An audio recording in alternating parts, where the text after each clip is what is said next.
Que faire lorsque tu ne sais quoi faire? Jean chapitre 19, versets 17 et 18. Jésus portant sa croix arriva au lieu du crâne, qui se nomme en hébreu Golgotha. C'est là qu'il fut crucifié et deux autres avec lui, un de chaque côté et Jésus au milieu. Que faire? Fixe tes yeux sur la croix du calvaire. Lorsque tu ne sais quoi faire, fixe tes regards sur la croix du calvaire. C'est quoi la croix ou qu'est-ce qui s'est passé sur la croix? La croix, c'est le lieu de ton salut et de mon salut. Notre salut a été accompli à la croix. Et le mot salut, c'est un concept pluriel qui englobe la guérison physique, la délivrance du danger, le pardon du péché, la résurrection, la victoire au milieu des combats.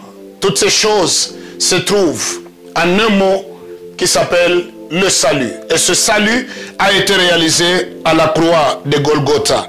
Alléluia. Deuxièmement, la croix, c'est le lieu où le diable a été vaincu. Non seulement lui, mais aussi avec tous ses acolytes.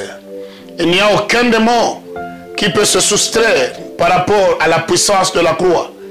Ils ont été vaincus. Tous ceux qui te combattent, tous ceux qui te font du mal, tous ceux qui te font pleurer, ils ont été représentés à la croix dans la victoire que Christ a remportée sur le royaume des ténèbres et tous ses agents.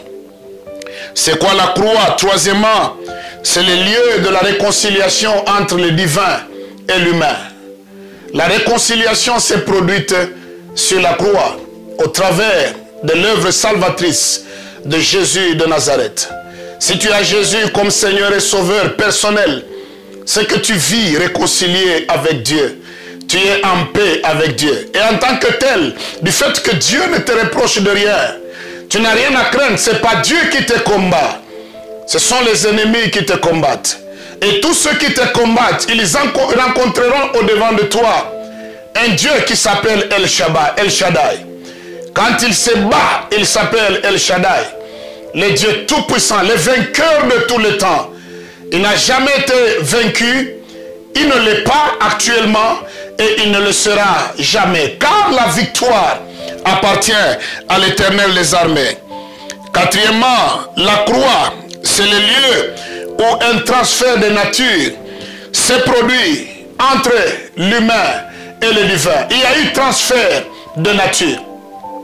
Le pécheur est devenu saint. Dieu a pris ton péché. Il t'a donné en échange sa sainteté. Il a pris tes défaites. Il les a laissées sur la croix. Il t'a donné sa victoire. Toi, tu n'es pas qu'un humain. Tu n'es pas un simple humain.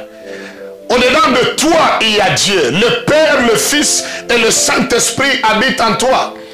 Et avant de chuter, je voudrais te rappeler que la force et la stabilité d'un bâtiment dépendent des matériaux qui sont entrés en jeu pour sa construction. Au-dedans de toi, il y a le Père, il y a le Fils, il y a le Saint-Esprit. Avec ces trois à tes côtés, tu es imbattable, tu es invulnérable. Lève les yeux, regarde à la croix.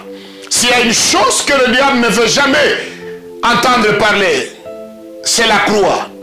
Car dès qu'on cite le mot croix dans la bouche des enfants de Dieu et des prédicateurs, c'est comme si on remue le couteau dans la plaie éternelle qu'il a.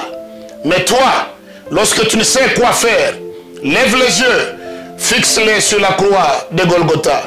La victoire est de ton côté.